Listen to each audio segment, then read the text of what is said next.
I go loud, I go quiet, I go expressive, because I really want to capture their attention.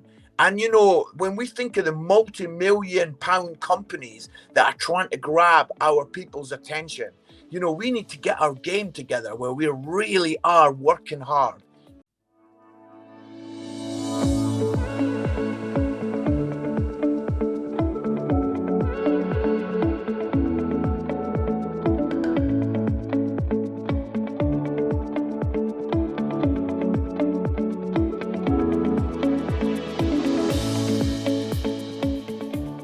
So with me today for this interview for Preach magazine is Mark Ritchie.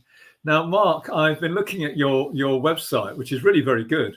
And on that website, you describe yourself as, if I might read this out, as speaker, podcaster, storyteller, gospel proclaimer. And I think there's something about the Scots in you, gospel proclaimer, and passionate rescuer. Now, I happen to know you're also a comedian. Why does comedian not appear in that list of key things about you? What a great question. You've really kicked us right into action. I like that. Yeah, I mean, that was a deliberate choice because I am a comedian. I do the Edinburgh Fringe every year. I do a lot of comedy festivals, but I've got a very interesting spin on comedy and humor. You see, for me, humor is a vehicle. That's what it is. It's a way of getting from A to B, and it's never about the thing. We never make the big deal about the taxi that takes us from our house to the wherever, to the football or the club or wherever we're going. And I think that for me, the comedy is literally just a vehicle, not interested at all, absolutely turned off to the gospel and to God and everything. And I want to get them from that place to actually being fully engaged with the wonderful message of the cross. So to do that, I use humor. And so for me, I never want to kind of focus too much on the comedy. I don't want to focus too much on the humor. I obviously believe in it very, very powerfully, but I don't want to make it the main thing. It is just really like a vehicle to get us where we need to get to. So it's kind of a means to an end. I mean, do you think that by using humor, sometimes you can get, I don't know, below the surface on people? You can get behind people's defenses. Is that a fair way of describing it, Mark? Yes, absolutely. The journey for me is I went to Bible college and I became an assistant minister. And then God really began to use me as an evangelist around the country. And the one thing about being an evangelist was that I was many times I was speaking in front of crowds that were already Christian. And I really wanted to get in front of people that have not got a faith, that have no church connection. And my wife actually took me to see this comedian who's not a Christian. He's a very, very funny man. And, when I was sitting in that theater, I had a bit of an epiphany, a bit of a moment, because I really could see that he, although he was being very funny, he was putting his worldview right out there. People were getting a message. It wasn't just funny. It was like the humor, but also he was communicating something very clearly. And God just spoke to me. So that was the beginning of my journey, where I began to do these one-man shows where a lot of people laughing, loving it. But then there's this powerful message of the cross that comes in and really, like you just said there, Peter, it really hits people. Because, I often say, people, when they first start to watch me and listen to me, even like physically, I can see their arms are folded, they're closed off. And as I make them laugh, maybe I'm doing a joke about my son, or I'm laughing about my family, or I'm joking, I can see them physically begin to open up. And just as they're physically beginning to open up, I also know that their hearts and their souls are opening up, and I'm able to really then get the message in. I love that picture of Trojan horse. You know, the Trojan horse, the gates were shut, they couldn't get in, but they built the horse, and then the horse was accepted through the gates, and then in the night they got out the horse and they were able to kind of get into the city. And I feel like people are closed off to the gospel, but for me, humor is like the Trojan horse. It opens people up, they let me in, and then when I'm in, I'm able to really get the powerful message in there. Now I preach sermons, and I've watched comedians in action, and when I watch them as a preacher, I'm thinking, what can I learn from them? And some of the things that I think I've learned, and you can tell me, Mark, if I'm right here, are things around building rapport, telling stories that your audience can associate with, and also being self-deprecating and telling stories about yourself.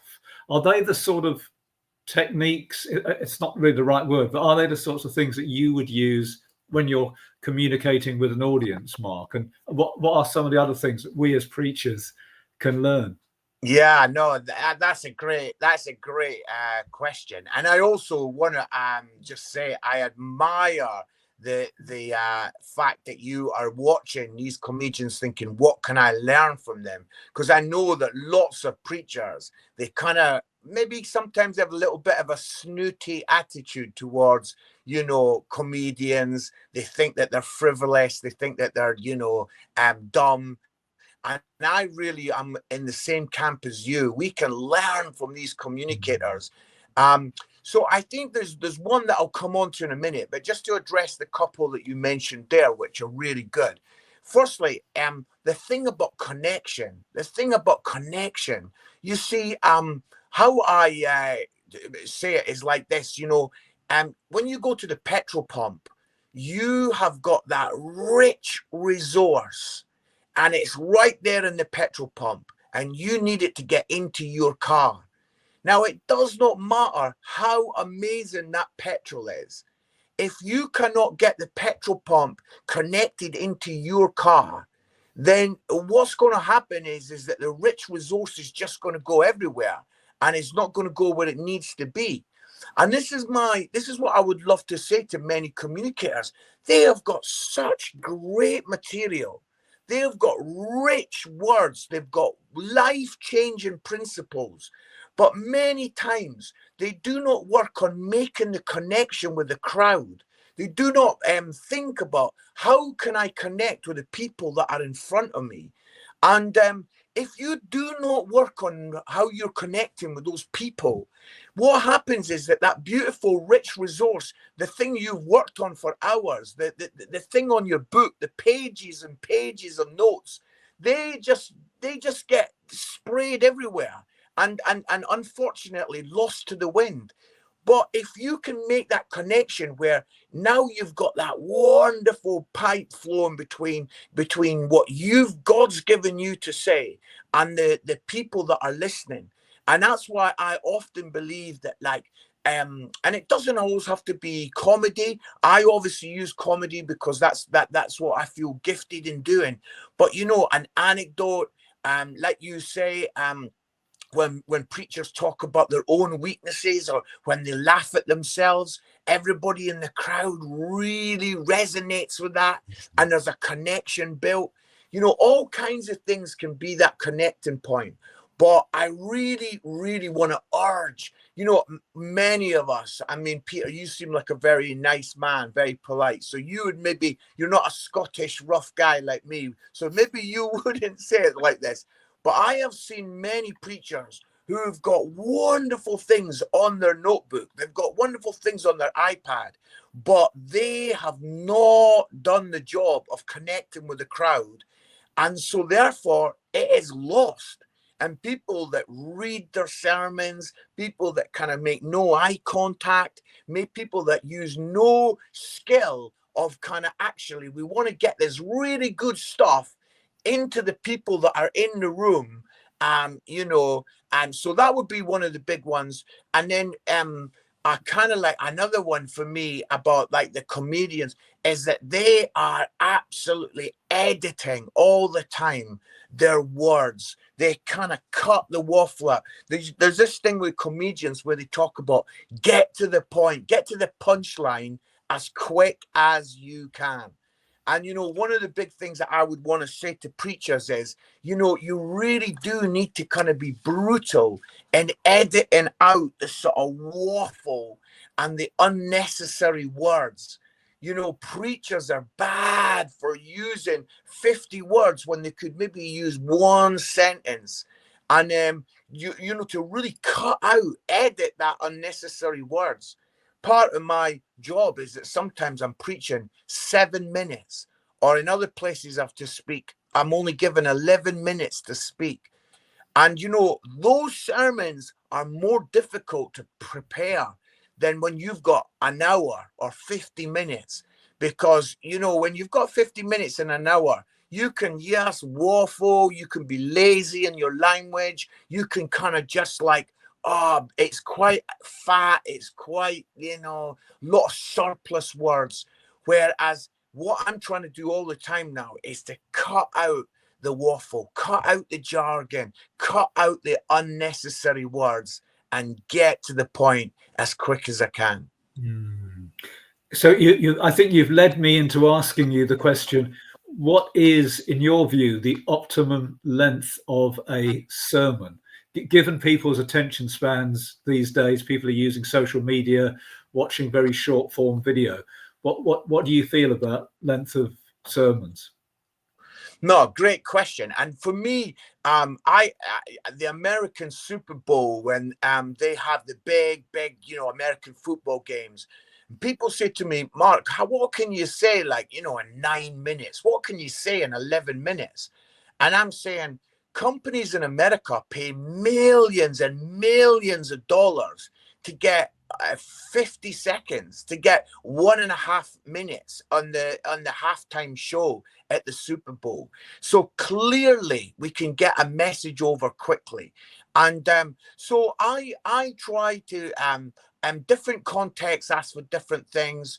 I think I kind of will work it like this, that I really have to have a very strong conviction that God is doing something very unusual and very different for me to speak for more than 35 minutes in a sermon. If God is doing something incredible and I can see that then yes, sure. But it has to be really clear to me. I think, 30, 35 minutes is a good amount of time. And then when I'm doing my Edinburgh Fringe show, they last for 50 minutes. But, they are absolutely, of course, littered with humor and comedy and always touch points where people are constantly like being brought back. So I really feel many preachers could do with, it would be a great challenge to say to all the listeners, next Sunday, you've got half the normal time. Do your sermon in half the amount of time you normally do. And just use that as a discipline. If you normally speak for half an hour, try and do that sermon for 15 minutes. And of course, maybe you'll not always do that. But what a great discipline in learning how to shred some of those unnecessary words. And what about energy levels? I mean, I watching you at work, Mark, you get up and you start to speak, and immediately you've got that real passion. You're gaining attention. What do you think about right at the start of a sermon or a talk? Is it what do you do to make the beginning really interesting and grab your audience? No, really interesting. I think you can often tell by a speaker, watching them where they learn their craft. I really think you can. And I learned my craft speaking in schools in Barnsley in South Yorkshire. And when you're given 10 minutes in front of a high school in Barnsley on a Monday morning, you have got to get up and you have got to like seize that moment. You have got to grab that opportunity with both hands. And I feel that has then crept into like when I'm speaking in front of like large churches, because what I am so aware of is that people's attention is so sparse and everyone's demanding their attention. So I ask myself the question, why should people listen to me today? Why should they listen to me? And that is a great question. And it makes me have this sense of like, when I get up there, I want to give all my energy. I want to give all my time into grabbing their attention to make sure I've got that connection. And then maybe a little bit later in the sermon, you can kind of just like be a little bit more. You've got a little bit more to play with. You've won that moment. So actually, you're now like kind of just getting the chance. But really, most of my sermons, I mean, I even when I read the scripture at the beginning, I put all my energy into it. I use my voice. I go loud, I go quiet, I go expressive. Because I really want to capture their attention. And when we think of the multi-million-pound companies that are trying to grab our people's attention, we need to get our game together where we really are working hard and they're doing that. So for me, I always want to start full of energy. I always want to start like fast. And then also like I learned quickly is that in the first couple of minutes, you're giving people indicators of what. See, for me, I want to allow them to laugh. I want to say, listen, do you know what? When you're listening to me, it's okay to laugh. And that might sound really ridiculous, but especially like in some settings that I'm in, you need to give them that indicator. Listen, I'm not going to be offended if you're all like laughing in this moment, because that's what I am. So I'm giving them that indicator. And I think it is a very interesting thing when some preachers, they start up and they're very droll and they're very sort of kind of a bit starchy, a bit dry. And then halfway through, they kind of bring in a bit of a humorous moment. And the crowd don't really know, oh, are we allowed to laugh at that? I mean, so for me, when you first get up, you are kind of like saying, hey, you've never met me before. Here are some clear, quick indicators. This is how we're going to roll for the next 20 minutes. Mark, I love this. Now, I've been at churches where the vicar or the person speaking has started their sermon, their talk, by just telling 3 or 4 jokes that may or may not relate to the sermon content. And I can see what they're trying to do. They're trying to win the congregation over right at the beginning. How does that sit with you? Is that a good use of comedy? What are your thoughts on that particular technique? Well, this is where it gets a little bit interesting, because I think for me, it's a really good thing to think about. When people say to me, like, if you're not a naturally funny person, should you be using humor? And I find it interesting, because I would say that, like, if you cannot make your family or your friends laugh around the dinner table, if that's not something that you kind of are commonly doing and you're not well known for it, then it does kind of surprise me that you then would think that getting up behind a pulpit, suddenly you're going to become Peter Kay or you're going to become Michael McIntyre. I mean, really what happens on the stage is just a magnified kind of version of what you are off the stage. So if you meet me, if you came round for dinner, I'd like that, Peter. You could come round to my house for dinner. We would laugh. That is one thing that would happen. There would be funny stories. There would be a lot of kind of anecdotes. There would be a lot of humor. And you see, that's because that's Mark Ritchie. That's the person he is. So when I get up on stage, I'm just a bit of a magnified version of that. So I think I sometimes would say to like vicars, you know, especially if they're grown jokes, you know, the jokes where everyone goes, oh, and there's a bit of a groan in the room. You see, for me, I'm a bit like, oh, you're already bringing in a bit of a negative kind of like spiral. For me, I would say, think about the, you know, maybe you're a very kind person, maybe you're a very compassionate person, maybe you're somebody who that I would say lean into your natural strength, and you know you'll win the crowd over by doing that. Because people will warm to you quickly. So for me, it's not about necessarily getting up and kind of like doing a few sort of like they call them dad jokes, you know, sort of like a little bit poor effort. But for me, I if it's going to kind of make the crowd just groan and maybe kind of be like, oh, what's he like? Actually, I would say maybe there are better things that you could lean into than that. That would be my thinking. Mm. That's really interesting, Mark, because you kind of lead me into the area of illustrations. Well, using visual aids, so projecting images. Do you see them as helpful, or given what you've just said, would you perhaps see them as distracting from the personality, from the person who's standing in front of you? Do you have a take on whether visual aids add to a sermon or a talk, or they can actually detract? What do you think? No, really good. I would say that for some speakers, they've got a real kind of ability to use images and visual aids and props, and they do it really well. And so for them, I would be like, no, that is absolutely amazing. For me personally, I want to use like the strongest thing that I've got, which is I feel like my storytelling ability.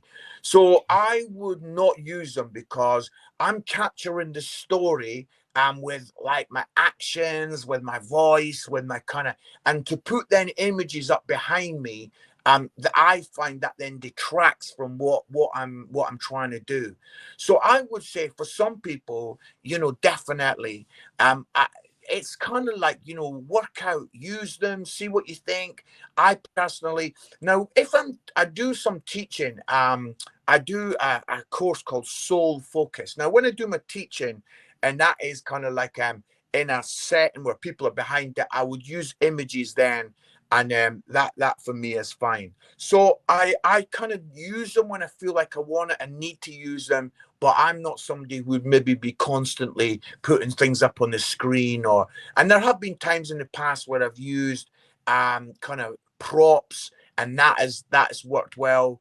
It's really just working. Does it work for you and your personality? Okay, that's interesting. Thank you. And what about something perhaps is even more controversial? Is audience involvement, which comedians do this quite a bit. Sometimes speakers in church do this. Do you have a view on whether that's helpful or whether it just paralyzes the audience? They think, what's going to happen? No, you're making me smile because I'm just remembering moments when I've interacted with the crowd that have been quite funny. I personally love interacting with the crowd, and if you came to one of my fringe shows, you know, I would do that a lot. But I think you've got to have a really like healthy respect. I see the crowd a bit like maybe like a bullfighter would see the bull in a in you know the bullfighter wants to get engagement with the bull, but he also doesn't want the bull to kill him. Yeah, so it's kind of like there are two things going on there. One, you want the crowd to interact with you because they can bring an energy and they can bring kind of things that are just gold dust in moments when it's like, that is brilliant. But also, you've got to respect that moment and you've got to respect the crowd. And because you do not want the crowd to absolutely kind of, because they can they can absolutely like take your message away off on another tangent. They can cause a huge distraction that in the end you never kind of are able to overcome. So it is a really, it's a really dicey game. And I would say that, like, maybe try a little bit, do a little bit of investigationary work with it. Can you do it? I have been so blessed because I've been able to kind of be quite quick and quite fast. And also because I've constantly got this thing in my head where I know where I'm headed. I want to get people to the cross. So because I've got that kind of sense inside of me, I've always been blessed that all my interactions, we've been able to keep them fast moving, keep them funny. But the last thing you want to do is to interact with someone who's sucking the energy out of the room. And you're now in this conversation with them, and the whole room's energy level is just dropping because maybe they're not very skilled in telling a story, or they're wanting to try and tell you something, and everybody in the room's just dying. So it's a very, very, I do believe it's an art form. And, you've got to, have I got the tools to do this well? And if you've not, I would leave it alone. But if you have got it and you're able to do it, then fantastic. Gosh, Mark, that's really helpful. And what you said there, that applies to both a church audience as well as an audience outside of the church, would you say? Yeah, I mean, I use it. I use it definitely more in the comedy shows and at the Fringe and that. And I do a little bit of it in my sermons. But again, because I really want to get somewhere and I want to get there quite quick, I'm really choosy about the moments that I'm going to do it. And I'm quite, and I'm still learning. Listen, I did it on Sunday. And one of the little questions that I asked the crowd worked really well. And I was so pleased. And then one of the other questions, I was like, yeah, I'm going to leave. I'm never going to do that again. So it's all about learning. It's all about, it's just about all the time trying to improve your craft, which I absolutely love. And do you watch back? So if one of your talks is videoed, will you watch that video back and critique yourself? And is that something you'd recommend other preachers to do if they have the opportunity? I have done in the past. If I'm really honest, I've not really done that as much recently. One thing I do is I do like kind of make little notes of little bits that worked well and little bits that where it dipped. And I do have people that watch all my stuff, and I'm always willing to listen. I'm always willing to kind of like change something. And I spoke in front of a large church on Sunday, and it was 2 services. And in the first service, it went really phenomenally well. I was so pleased, and God really did some good stuff. But in the break, I just spoke to my friend, and who's also a senior leader, who was in the room, and I just asked him, and he just said a tiny little comment. He goes, "I just leave that with you." But I thought, I went away, I had a couple of minutes just to think, and I thought, no, he's right. And I changed something in the second service. I always want to be open and willing. I don't want to become this person that's like, hey, I'm a world-class communicator. Who does he think he is telling me? I always want to like listen, and I will always kind of like, no, he's right. And in the second service, I changed something, and I'm really thankful to God that it was a great change. Mark, I'm conscious we've talked about all sorts of things. We've talked about energy levels, having strong beginnings. We've talked about storytelling, length of sermons. What if you had to give sort of 3, I don't know, top tips to preachers based on your vast experience? What would they be? Brilliant. I think number 3, I would say what I said earlier about cut out the unnecessary words. And so we've covered that. So but that would definitely be one of the ones. Number 2 would be about making that connection, making sure you connect with the crowd. And then number 1, my top tip overall, I would want to sit with someone and say, what is the one thing that you want the people to leave with today? What is the one? If can you take your whole sermon and give me it in one phrase or one line? Phenomenal. I think this is something that we really do need to like work harder on, because people, in my view, so many people make the mistake where they put 3 or 4 sermons, a whole series, into like one sermon, and it's like it's so full, but people go away being like, whoa, let's just get that one thing that people really can get. Wow, that is the thing I'm going to work on this week. That is the one thing God has said to me through that sermon. And it can be really powerful. What I'm picking up, and this is tremendously helpful, Mark, is really focus. It's about the preacher having a real focus of what exactly it is they want to say, being able to say that concisely, being able to say that in a way that builds bridges with people, and maybe using humor, maybe not, certainly bringing their personality into what they're saying. Is that a fair summary? Absolutely. And I've had to talk to like preachers who go off on tangents, and I've like I say, that's lazy. It's lazy, and it's also, the pulpit is not your playground. You're not allowed to just kind of like, oh, you sort of fancy meandering off to, and I heard a speaker who decided to talk about an American preacher who he disagreed with, and he gave 15 minutes on rambling on about why he disagrees with this preacher.